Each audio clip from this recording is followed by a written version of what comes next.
Is reading essential for spiritual, psychological development and growth? And part of me thinks that you could just go and live through life having conversations with people and just learning like mindfully from your experience. And I think reality would reveal a lot to you. A lot of people don't do this, and I struggle to do it as well, is like just be silent in your mind and be very slow and deliberate and just watch what's going on around you. Like really observe the environment and the people you interact with. Like how are people moving in the world? How do they relate to you? What's happening out there? And like keenly observing things with a mindful awareness. Not many people do that, and I struggle to do it myself. And you probably could learn everything you need to learn by doing that. But fortunately, we've been blessed with this medium that is a book, and it's the strongest concentrated ideas of some of the greatest thinkers that have ever existed in human existence, and they've put it into a timeless form that we can consume and read and learn from. And practically we're installing into our mind the wisdom from other people and changing our perception as we do that. And so I think reading is essential. I think it is, and I think it will benefit you for your psychological and spiritual growth in ways that maybe living your own life can't, because we are only one conscious experiencer of the world, and you're only going to see your limited perspective of life. But then you realise that there's been an infinite amount of people that are ever going to exist, and some of them write their thoughts and collection of ideas down into a book for you to download into your psyche and to change the way you perceive the world.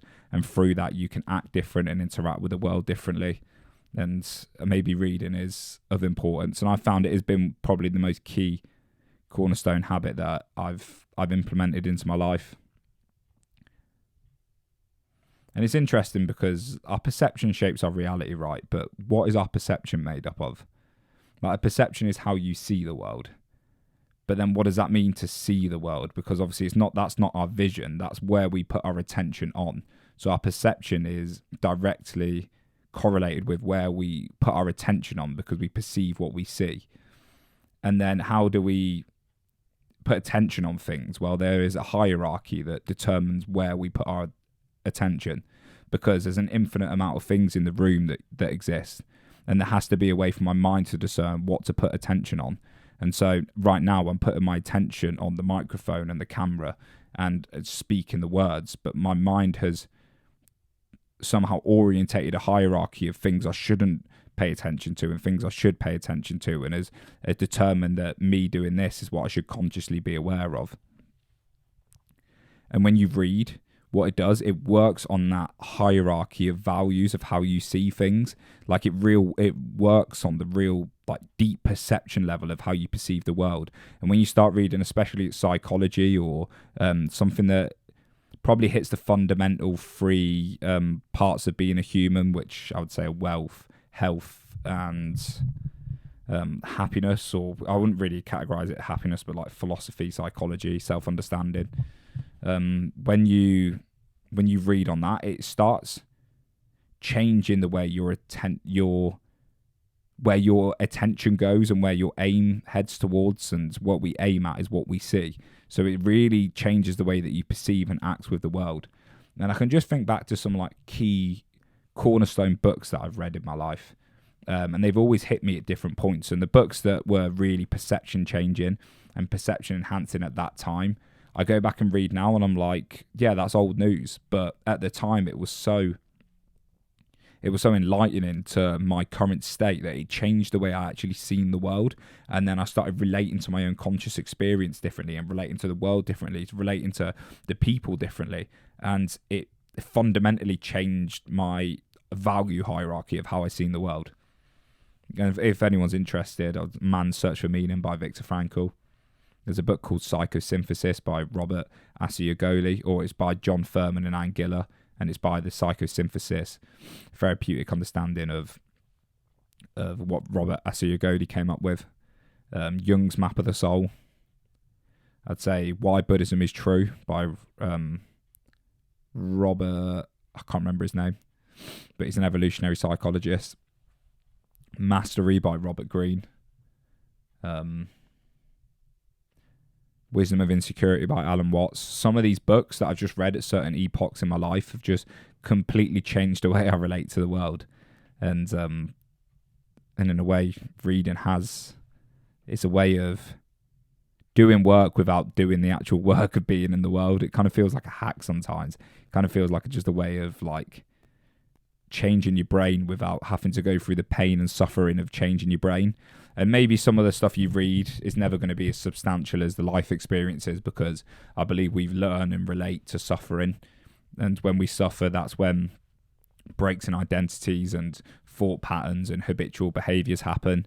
And in suffering, it reveals parts of your psyche that you can't get by just reading a book, that you can't get by just observing the mind. Like, the world brings that to you, and it's that life presents you with people and circumstances to show you where you're not free. The world will teach you things through its interaction with it and through its suffering, but books can take you on their mini journeys without you having to go and do everything. And because you're a limited conscious human, and we've got limited time and limited energy and limited action, you can't go out and perceive everything. So what books allow you to do is to create mini scenarios and relationships and relations to situations and environments all up in the mind, and they allow to like create the role playing of what it's like to be a human. And you can learn through knowledge instead of experience. And if you couple that with actually going out and living the world, you're learning from two different ways and expanding your horizon of perception and knowledge in just so many different facets that you couldn't actually experience just by living your own life. You don't want to get lost in the pursuit of knowledge by just reading all the time, because I feel like knowledge without experience, knowledge without suffering, doesn't ever translate to wisdom. I think the wisdom comes from the experiential dance with the universe, but you can learn a lot from pursuing knowledge and reading books, and they can enhance your way of relating to the world, and you learn more through the things that happen to you because you've downloaded the information from the people that have written the books. Like, some of the greatest geniuses of all time, like when I read a book, I was reading one the other day about Benjamin Franklin. It's by Walter Isaacson. It's an autobiography of his life, and he just lived this crazy life doing all these mad stuff. He was like, he started off in England, and he went over to America as a printer and started up a printing business. And like, I'm just reading this story, and I'm like, this guy was crazy. He was doing so many different things. Same with Leonardo da Vinci. I read his autobiography, and Elon Musk and Steve Jobs. And then you read all these fascinating people that have just lived these fascinating lives, and you're like, wow, that's how that person went through life. And then something in your life happens, and you can think, how would Benjamin Franklin do it? And you've got like stories and narratives of how he experienced things. It's like you can embody them and practice them out in the world and see if it fits in with your own being and your own accordance of how you would usually interact with the world. You can try things and you can experiment, and it's all through learning the stories and the knowledge of what people have passed down from generations. And it's our only real way, like books are our only real way of passing down history at this point. People that wrote books 4,000 years ago, look at the Bible, for example, the Upanishads, like all these ancient religion texts, the Tao Te Ching. It's like they came from people thousands of years ago that have like examined the world, observed them, and the general patterns of what they thought were helpful for society, for culture, for individuals, have then been mimicked and murmured through the whole of society up until this point, where the ideas that were relevant then are still relevant now. And then you can think, if an idea has been relevant through the whole of the existence of books, has that idea got some substance to it? Has that idea got some importance? Is it archetypal in a way? Is it fundamental to reality? And maybe I'm just going on like a knowledge spree now. Maybe I'm just going away from the point. But essentially, guys, reading is worth it. If you don't read, get off your phone.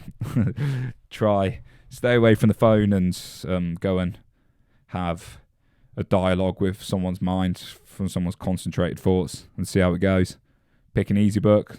You don't always have to start with the hard ones.